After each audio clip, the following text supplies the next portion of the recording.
मालिक के नाम में अथाह ताकत है, बेइंतहा खुशियां हैं। लेकिन नाम का सुमरन समय अनुसार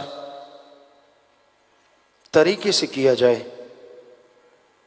तो साधक साधना में लीन होके इस मृत्यु लोक में रहता हुआ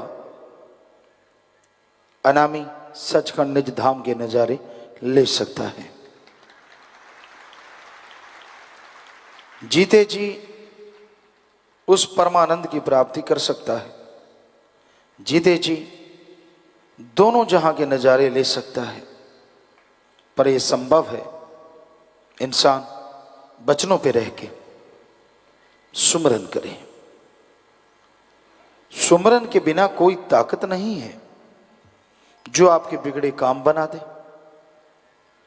सुमरन के बिना कोई शक्ति नहीं है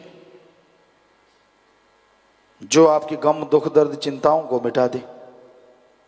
सुमरन ही एकमात्र उपाय है जिसके द्वारा आप निज धाम के नजारे ले सकते हैं। पहाड़ जैसे पाप कर्मों कंकर में बदल सकते हैं। सुमरन कभी खाली नहीं जाता, पर इंसान वचनों पे पक्का रहे। आप सुमरण करते हैं, वचनों पे पक्के नहीं हैं, व्यवहार के सच्चे नहीं हैं, तो रहमो करम आता जाता है और चला जाता है।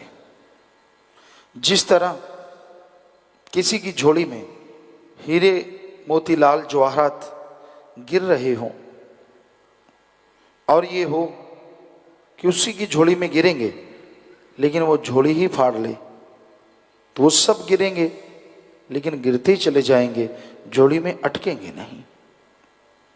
तो इसी तरह जो सेवा करते हैं, जो सुमरन करते हैं, उन्हें वचनों का पक्का रहना चाहिए।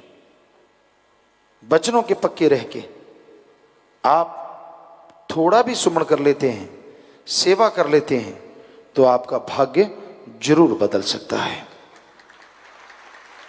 आप भाग्यशाली बन सकते हैं, बिगड़े काम बन सकते हैं। इसलिए कभी भी ये ना सोचो कि सुमरन काम नहीं करता। कहीं ना कहीं कोई ना कोई कमी रह जाती है। पात्र कुपात्र, पात्र जो सब कुछ समा लेता है, कुपात्र सब कुछ उगल देता है। पात्र बनने के लिए पीर फकीर की सत्संग सुनो, सुन के वचनों पे अमल करो। क्योंकि फकीर उस अल्लाह वाहिगुरु राम मालिक गौड़ खुदा रब की चर्चा करते हैं। संत कभी किसी का बुरा कर ही नहीं सकते, सोचते ही नहीं, करना तो दूर की बात है। सबके लिए दुआ करते हैं, सबका भला मांगते हैं।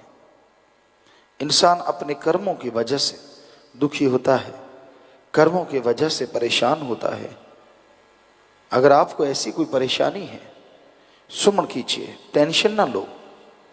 टेंशन लेने से आदमी तंदुरुस्त नहीं रहता।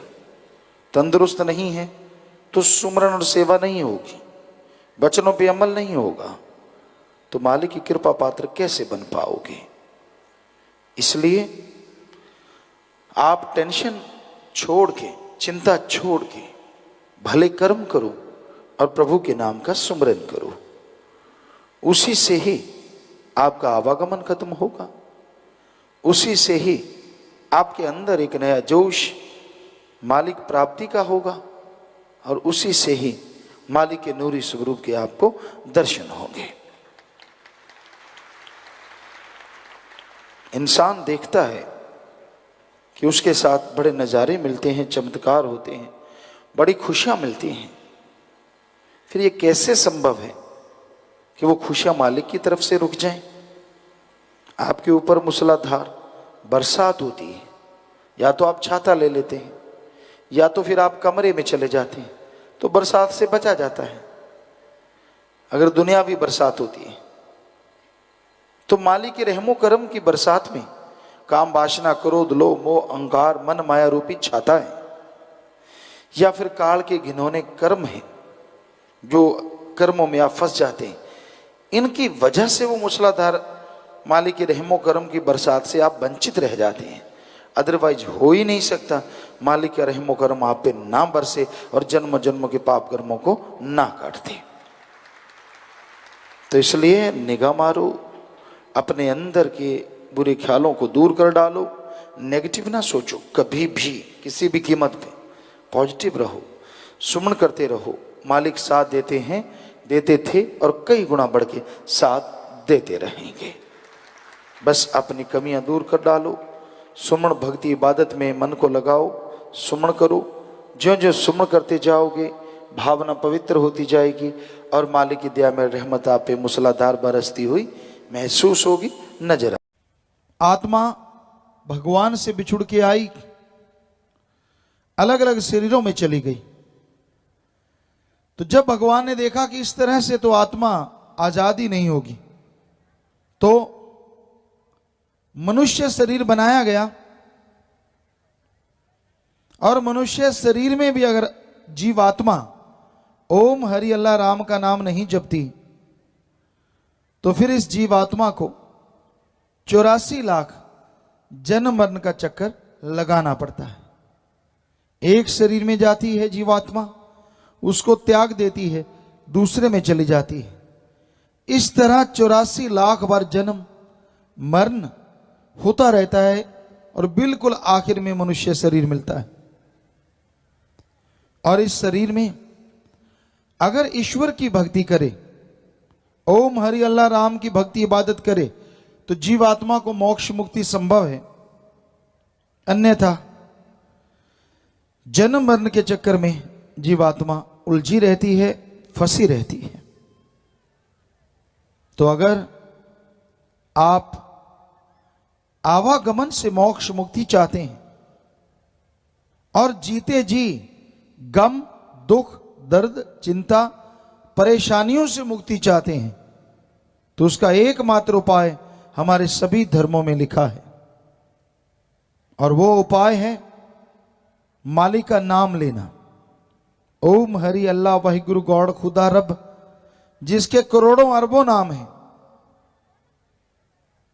उसके नाम का जाप करना, अभ्यास करना,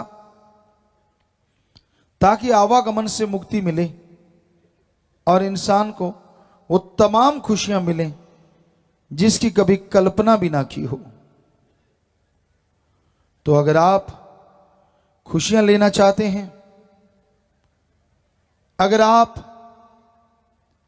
अंदर बाहर हर अच्छे नेक काम में तरक्की हासिल करना चाहते हैं, तो ये बड़ा जरूरी है कि आप प्रभु के नाम का सुमरन करें। कोई ज्यादा टाइम नहीं लगता, 24 घंटे दिन रात में हैं, फिर तो कमाल हो जाए अगर आप घंटा सुबह शाम राम को दे दो। यानी 24 घंटे में से घंटा सुबह और घंटा शाम ओम हरि अल्लाह मालिक को याद करो। फिर भी दुनियावी काम धंधे के लिए आपके पास 22 घंटे बच जाते हैं। कोई कोई होंगे जो नियमानुसार सुबह शाम मालिक का नाम जपते होंगे। 10-15 मिनट सुबह, 10-15 मिनट शाम को, शायद बहुत कम लोग। झूठ बुलवा लो, गपशप मरवा लो, खिला पिला दो, एक दूसरे की चुगली निंदा टांग खिंचाई सारा सारा दिन भी लोग करते रहते हैं, थकते नहीं, ऊबते नहीं। पर भगवान अल्लाह मालिक को याद करना पड़े तो आधे घंटे में यूं लगता है जैसे बहुत बोझ उठा लिया हो। इसी का नाम कलयुग है, बुराई का युग। अभी जो समय चल रहा है ये कलयुग बुराई का युग है। इसमें कोई भी बुरी बातें काम वासना की हो, क्रोध लोभ मोह अहंकार मन माया, सब अच्छी लगेंगी, सब में मिर्च मसाला लगेगा, मीठी लगेंगी, लेकिन राम नाम की बात बकबकी लगती है। कहता है इसमें तो कोई मजा ही नहीं है।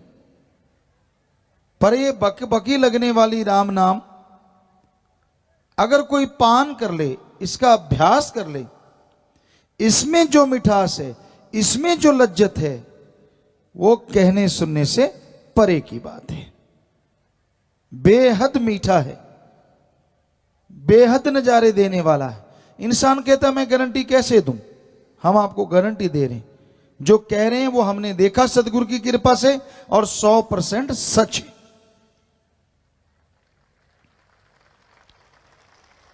लिखा तो सारे धर्मों में है। हमारे हिंदू धर्म में लिखा है कि मीठे को तो शहद मीठा है, घी, दूध, मक्खन, मलाई सब मीठे हैं, चीनी, गुड़ सब मीठे हैं। पर हे राम, हे प्रभु, आपके प्यार में, आपके दर्श दीदार में जो मिठास, जो लज्जत, जो स्वाद है, उसके सामने सारे दुनियावी स्वाद, चाहे वो जीभा का स्वाद, चाहे इंद्रियों के भोग विलास का स्वाद, सारे तुच्छ हैं, कुछ भी नहीं। इतना स्वाद है राम नाम में। तो इस्लाम धर्म में फरमाया है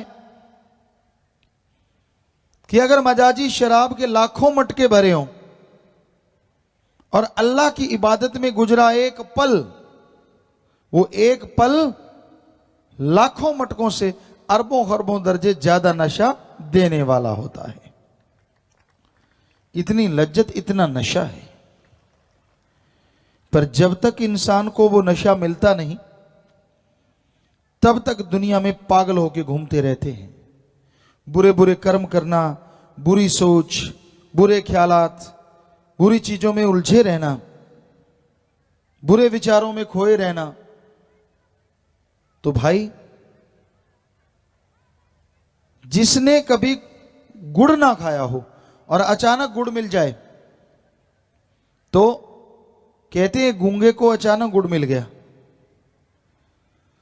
तो अब वो ना तो बोल के बता सकता है, ना पढ़ा लिखा है, तो उसके बारे में महापुरुषों, गूंगे ने गुड़ खाया कि कहिए हो, कि गूंगा अगर गुड़ खा लेता है तो वो अपनी काख बगल बजाने लगता है। पुराने टाइम की बात, आजकल तो नई नई मिठाइयां हैं, नाचता। ਧੰਨ ਸਤਿਗੁਰੂ ਤੇਰਾ ਹੀ ਆਸਰਾ। ਗੁਰੂ ਜੀ ਦੀ ਪਿਆਰੀ ਸੰਗਤ ਨੂੰ ਨਿਵੇਦਨ ਕੀਤਾ ਜਾਂਦਾ ਹੈ ਕਿ ਹਰ ਰੋਜ਼ ਸਤਸੰਗ ਸੁਣਨ ਦੇ ਲਈ ਸਾਡੇ ਚੈਨਲ ਡੇਰਾ ਸੱਚਾ ਸੌਦਾ ਨੂੰ ਸਬਸਕ੍ਰਾਈਬ ਕਰ ਲੈਣਾ ਜੀ।